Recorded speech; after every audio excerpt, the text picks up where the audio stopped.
Hello guys, আসসালামু আলাইকুম। আপনার সবাই কেমন আছে? আমি বলবো সাথে কোথায় গিয়ে এলাম গা, আবার চলে এসেছি। গেম স্টার্ট দিয়ে ফেলতেছে।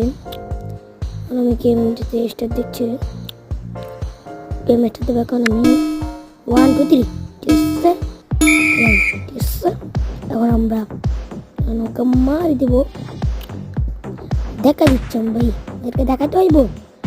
না আমরা জানি রে, আমরা কি নুব? হ্যাঁ, আমরা ইউটিউবার রে, কোকোলা করছি বেশি মাত্র। আমি যা ডিস্টার্ব করে বললাম। আর এখানে ওরা আমাকে শেখা দিচ্ছে, কিন্তু আমি বুঝলাম না এখানে সবাই নাচতেছে কেন, এটা একটু বুঝলাম না। ও জানলে কমেন্ট বক্সে করে জানাবেন। কিন্তু এখানে ডাক আছে কেন, এটাও আমি বুঝতেছি না। আর এখানে এগুলো কেন দেওয়া আছে আমি বুঝতেছি না। এখানে ওরা কে কাকে মারতে বলতেছে আমি বুঝতেছি না। একটা এই জিনিস সেগুলাই হলো। আসসালামু আলাইকুম, সবাই ভালো থাকবেন। এই চ্যানেলটা সাবস্ক্রাইব করে দিন। আসসালামু আলাইকুম।